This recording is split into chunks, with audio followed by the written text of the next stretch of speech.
Hey folks, welcome back to Only the Best Fantasy Novels. My name is Robin, and today I want to chat about The Veiled Throne, which is the third book in the Dandelion Dynasty by Ken Liu.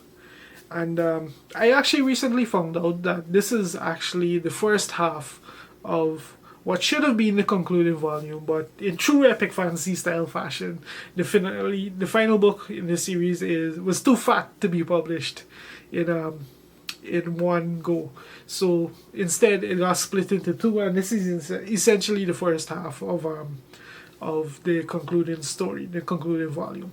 And why I mention that is because it is relevant to this book, because the way this book is written, you do see the effects of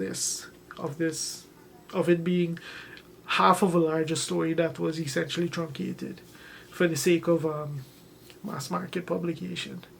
But yeah, so where does this book pick up? So this is the like I said, this is the third book in the series. At this point, quite a few things have happened. Emperor Ragni is dead.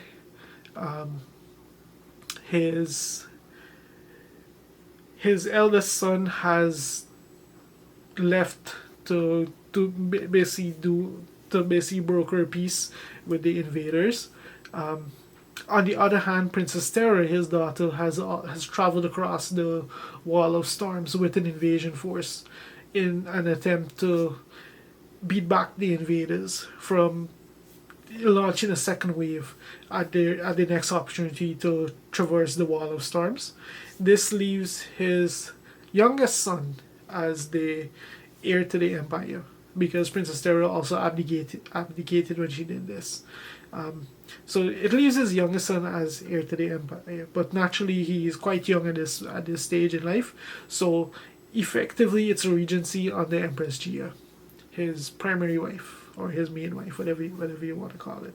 Um, and Empress Gia actually managed to broker a peace with the invaders, a 10-year long peace.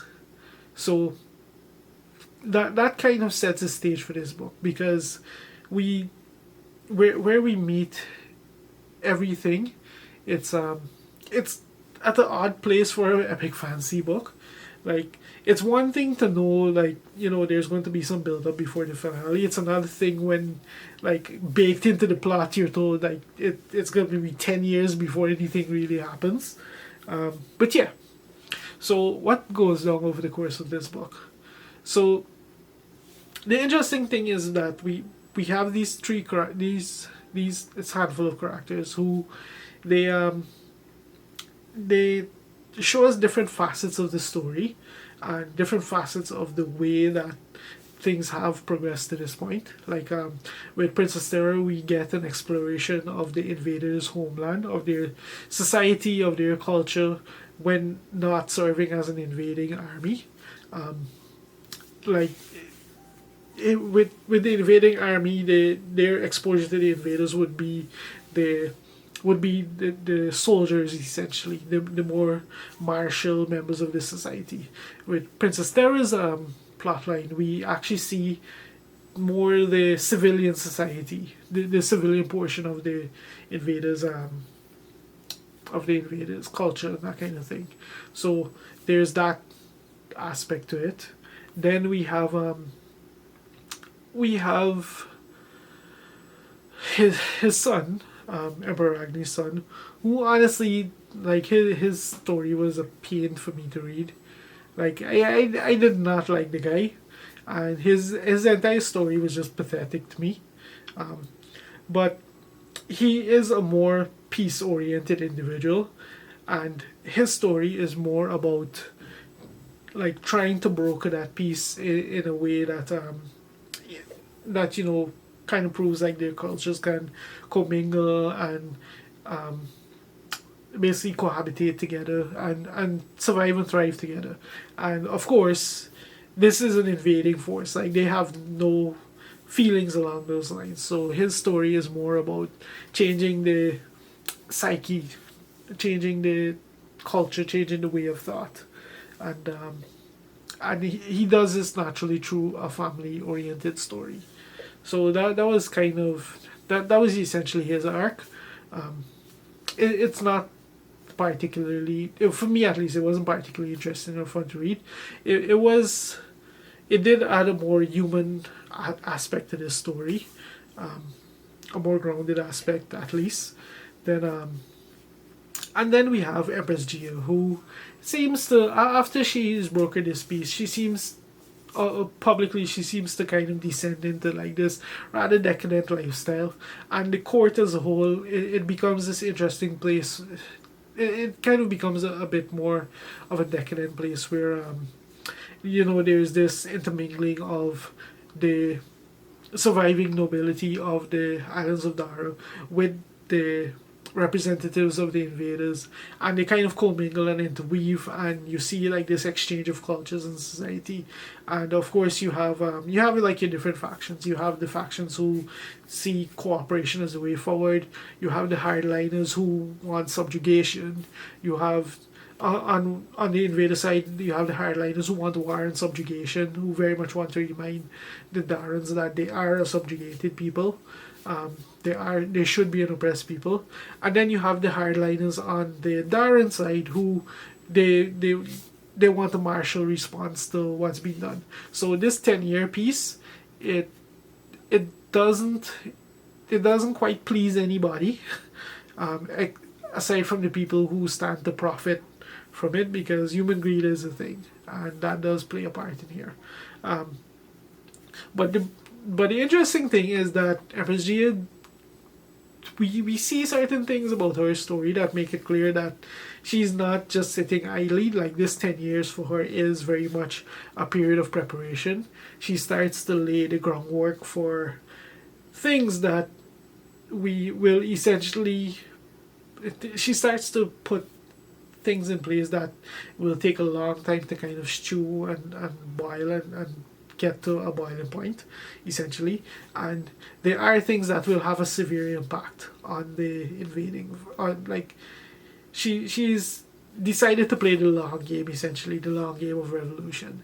She's very much preparing for an attack, but it's not going to be like a frontal assault. And it's going to be interesting to see what that's all about. So yeah, that's kind of where, like, that's kind of the essence of this story. It's very much like a slow burn. It very much reads like the first half of a book, because it's much more slow burn. Like, there are quite a few action sequences in here,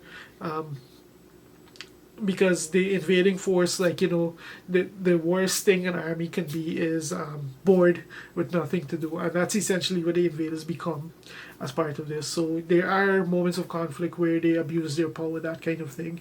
And then on the other side of the Wall of Storms, we have Princess Terra. She gets involved. She tries to start to build a, she lands on this invading force. Plus, she starts to try to build a revolution within the membership of the society of the Leoka invaders, and it so there are some martial scenes there, but for the most part, in her case, it's more of a running battle for survival, and yeah, those are like the more action packed, or the more action oriented sequences in the book. For the most part, it's very much a slow burn. Like, it's kind of exploring this world of the new status quo of the islands of Dara, and the political intrigue and all of that kind of thing. It's slow burn. It's interesting. Like, it's more character driven, that kind of thing. As always, Ken Liu's writing is just brilliant. Like, he has a talent for just using his set pieces in creative ways, in interesting ways, not necessarily in ways you would think of, and we see that over the course of this book. Like, he crafts characters that I'm sure you'll hear. This is a Cersei Lannister, or this is an Arya Stark, that kind of thing. But he does creative things with his characters, interesting things. Like, they have nearly everyone in this book has agency, and when I say everyone, I should point out that given there was an invasion and quite a lot of people died, the characters who we meet in this book are a lot of old characters who've been changed by that, and also a lot of new characters on both sides of the fence, and they're used to full effectiveness, I would say, because they are used to present different aspects of the story, and not just present different aspects of the story. Like, you can already tell that a lot of the events that happen in here are consequential or formative. They are the seeds of things that will come to fruition in the final book. So this book is very much a lot about positioning the characters, positioning the world for what's about to happen. And so because of that, like, it might feel like a bit more of a slow burn book, a bit of a step back after how intense the Wall of Storms was. But at the same time, it was just engaging, because it's more of a, how to phrase it, there's more story to it then, like, there's more developments, there's more intrigue, that kind of thing. So there's more drama. Of course, there's like a lot of this being epic fantasy. In addition to the overarching plot, there's like numerous subplots that are going on, and yeah, like, I think overall I have to say this was a good like a good follow up to Wall of Storms. But as I mentioned at the very start of this video, there are moments when this book does read a lot like a chunk of a book, a chunk of what should be, like, a lot of time is spent that shouldn't necessarily be spent, unless you factor in the fact that this is half of what should have been a concluded volume. So because of that, like, you do have to make some allowances. Like, we're readers of epic fantasy. Like, making allowances with our series is pretty much the status quo in this genre. And this is a book that it does require you to do that, but it does reward you immensely, because all that extra time is spent building up and positioning things for what I'm sure is going to be a pretty grand finale. And yeah, that's kind of what I thought of The Veiled Throne. I enjoyed it immensely. Like, it's a bit more character driven, it's a bit more drama driven than the previous book. It's very intriguing, it's very intense. There were a lot of good moments, there were some not so great moments. It can be an emotional roller coaster reading these books sometimes, but I enjoyed it immensely, and I can't wait to see how this all wraps up. Like I said in my thoughts in the previous book, like, I thought, I think at this point that I thought at that point that this series is going to be something unique, something special within the genre. And after reading the third book, the penultimate book, like, that opinion is just reinforced. Like, this is very much going to be a seminal read in the genre in the future. Not that it isn't already there. And yeah, if you're watching a video on the third book in this series, you're probably a fan, so I don't need to tell you go check this out. If you've been considering diving into this series, you need to do it. It's one of the most creative. It's one of the most creative exhibitions of epic fantasy to date, I would say, and it's not to be missed. It's practically a genre event in the way that Stormlight is. Yeah, that's pretty much it. If you've made it this far into the video, thank you very much for watching, and I'll see you next time.